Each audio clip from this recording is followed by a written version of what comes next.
teman-teman sekalian, ada yang bertanya bagaimana sikap terbaik kita sebagai seorang muslim dalam menghadapi musibah yang ada, ya, terutama musibah COVID, ya. Kita sudah setahun lebih kita diuji oleh Allah Subhanahu wa taala dengan wabah COVID ini. Tentunya sikap terbaik kita bersabar, tapi nanti insya Allah kita akan bahas bagaimana sikap kita selaku seorang muslim dalam menghadapi musibah ini. Tentunya kita berharap, kita berdoa terus, jangan pernah putus asa. Kita berdoa semoga Allah Subhanahu wa taala segera mengangkat penyakit ini dari kehidupan kita bersama. Baik teman-teman sekalian, menyikapi musibah yang ada, maka ada beberapa hal yang harus kita fahami terkait musibah itu sendiri. Yang pertama adalah bahwa musibah itu merupakan keniscayaan. Niscaya, ya, artinya sesuatu yang akan terjadi, sesuatu yang mesti terjadi. Musibah ini bisa jadi merupakan ujian dari Allah Subhanahu wa taala. Ya, jadi merupakan keniscayaan. Kita bisa buka surah Al-Baqarah ayat 155 sampai 156. A'udzubillahi minasyaitonirrajim. Bismillahirrahmanirrahim. Walanabluwannakum bisyai'im minal khauf wal ju' wa naqsim minal amwali wal anfusi was samarat wa basyiris sabirin alladzina idza asabathum musibah qalu inna lillahi wa inna ilaihi raji'un. Yang artinya sungguh, ya, di sini Allah sudah menegaskan sungguh atau benar-benar bahwa kami akan berikan cobaan kepada kalian dengan sedikit ketakutan, kelaparan, kekurangan harta, jiwa, dan buah-buahan. Bisa juga dalam arti luas, ya, bisnis kita hancur, bisnis kita bangkrut, usaha kita nggak berhasil dan sebagainya. Kemudian Allah lanjutkan, wabasyiris sabirin, dan berilah kabar gembira kepada orang-orang yang sabar, yaitu orang-orang yang apabila ditimpa musibah, maka mereka mengatakan atau mengucapkan kalimat istirja, yaitu innalillah wa inna ilaihi raji'un, yang artinya sesungguhnya kita ini milik Allah dan kepada Allah lah kita semua akan kembali. Jadi memang ayat ini menegaskan bahwa musibah itu pasti akan Allah timpakan kepada kita. Suka apa tidak suka, siap atau tidak siap, maka Allah pasti akan timpakan. Nah, sikap terbaik kita adalah kita harus menyiapkan diri, menerima apapun yang Allah berikan kepada kita, baik itu hal yang baik maupun hal yang buruk. Sebab hal yang baik dan buruk itu hanya menurut kita. Kalau menurut Allah, semuanya yang Allah berikan kepada kita adalah yang terbaik. Ini sikap kita yang pertama, memahami bahwa musibah itu adalah keniscayaan. Yang kedua, bahwa musibah atau yang kita alami ini, ya, yang sedang terjadi kita alami ini, bisa jadi itu merupakan sarana untuk menghapus dosa dan kesalahan kita. Ya, ada sebuah hadis riwayat Imam Al-Bukhari nomor hadis 5318. Rasulullah SAW bersabda, "Ma yusibul muslim min nasobin wala wasobin wala hammin wala husnin wala adan wala ghammin hatta syaukati yushakuha illa kafarallahu biha min khotoyahu."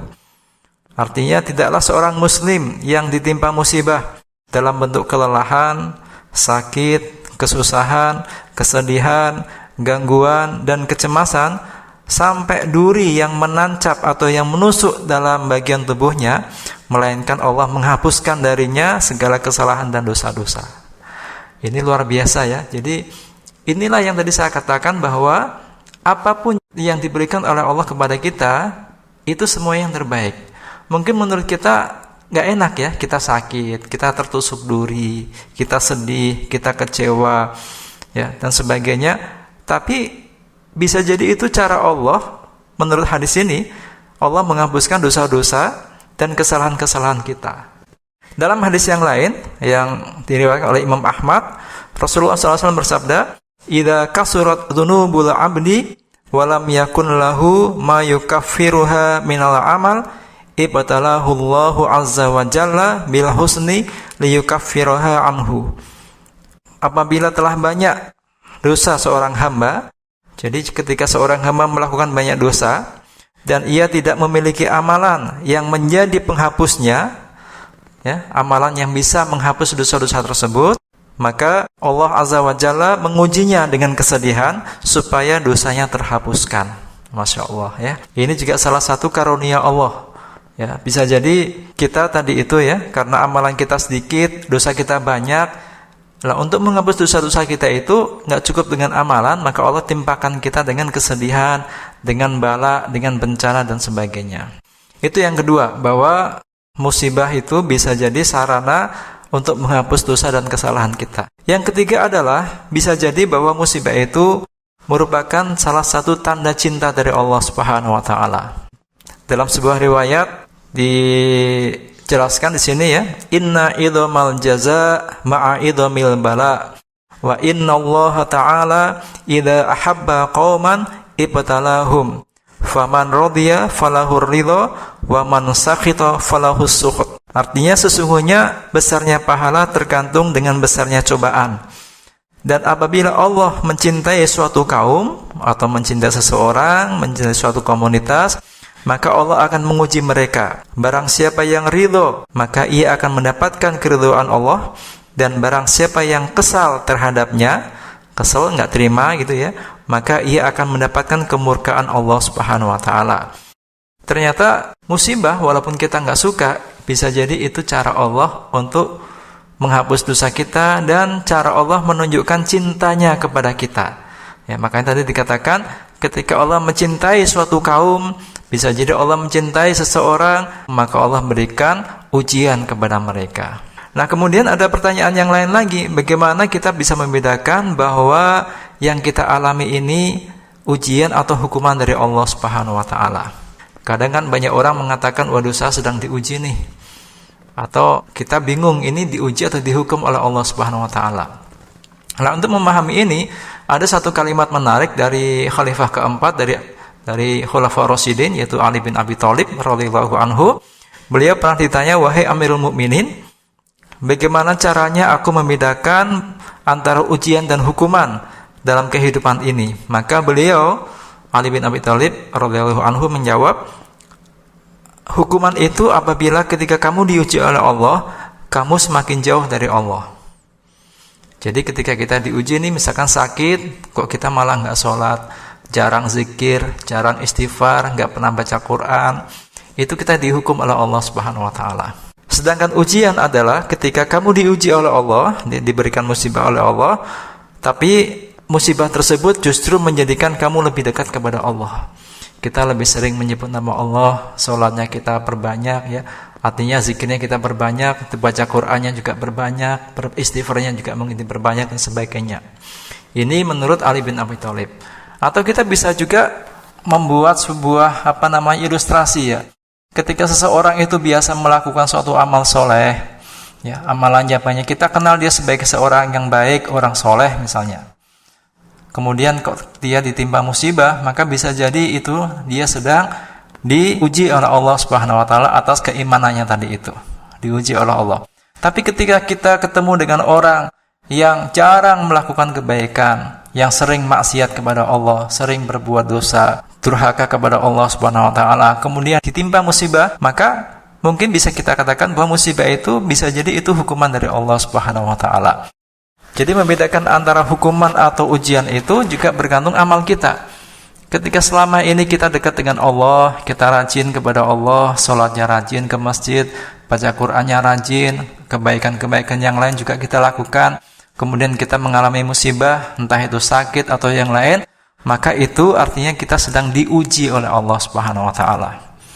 Dan biasanya kalau orang diuji itu, kalau dia lulus ujian, maka dia akan naik tingkat. Tapi sebaliknya, ketika kita ketika ada orang jarang melakukan kebaikan-kebaikan, senang bermaksiat kepada Allah, durhaka kepada Allah, jarang sholat, jarang ibadah-ibadah yang lain, kemudian dia ditimpa musibah, maka bisa jadi dia sedang dihukum oleh Allah Subhanahu wa taala. Nah, inilah teman-teman yang bisa kita jelaskan terkait sikap kita terhadap musibah yang ada. Mudah-mudahan dengan memahami hal ini, kita bisa lebih ridho, lebih sabar dan nerima atas takdir Allah ini. Yang paling bagus adalah ridho atas ketetapan Allah Subhanahu wa taala. Sebab kalau kita nggak ridho, maka ya kita bisa jadi nggak dapat apa-apa. Yang membedakan kita bisa dapat pahala atau tidak itu keridhoan kita kepada takdir Allah Subhanahu wa taala. Ada riwayat yang menarik, suatu ketika Ali bin Abi Thalib ditanya oleh sahabat Adi bin Hatim, Wahai Ali, aku sedang mengalami hal yang tidak mengenakkan, gitulah ya bahasa kita ya, sedang ditimpa kesulitan. Maka kata Ali bin Abi Thalib, wahai Ali, hendaknya kamu ridho. Sebab kalau kamu ridho, takdirmu tetap berlaku untukmu, tapi kamu dapat pahala. Sementara kalau kamu nggak ridho, takdirmu pun tetap berlaku untukmu, tapi kamu nggak dapat pahala. Paham ya? Misalnya kita sakit ini, atau ada orang sakit, jangan kita ya, ada orang sakit, dia ridho kepada Allah atas sakitnya itu, maka dia mendapat pahala atas sakitnya itu, dan dia tetap sakit, karena memang Allah sedang takdirkan dia sakit, dan karena dia ridho, maka dia mendapat pahala. Sebaliknya, ketika dia sakit, dia nggak ridho, maka sakitnya pun tetap dia alami, tapi dia tidak mendapat pahala dari Allah Subhanahu wa Ta'ala. Jadi kuncinya adalah ridho dengan segala ketetapan Allah Subhanahu wa Ta'ala. Nah, mudah-mudahan dengan memahami ini kita bisa semakin ridho atas semua takdir Allah Subhanahu wa Ta'ala, dan kita yakin bahwa apa yang Allah takdirkan untuk kita adalah yang terbaik. Terbaik menurut Allah. Kalau menurut kita itu kadang banyak salahnya. Ya kayak tadi, kita kena musibah, ternyata itu cara Allah menghapus dosa kita. Kan kita akhirnya bersyukur, ya. Jadi teman-teman sekalian, mulai saat ini kita selalu berbaik sangka kepada Allah Subhanahu wa Ta'ala. Kita ridho dengan segala keputusan dan ketetapan Allah Subhanahu wa Ta'ala. Semoga yang singkat ini bisa menjadikan pencerahan buat kita. Assalamualaikum warahmatullahi wabarakatuh.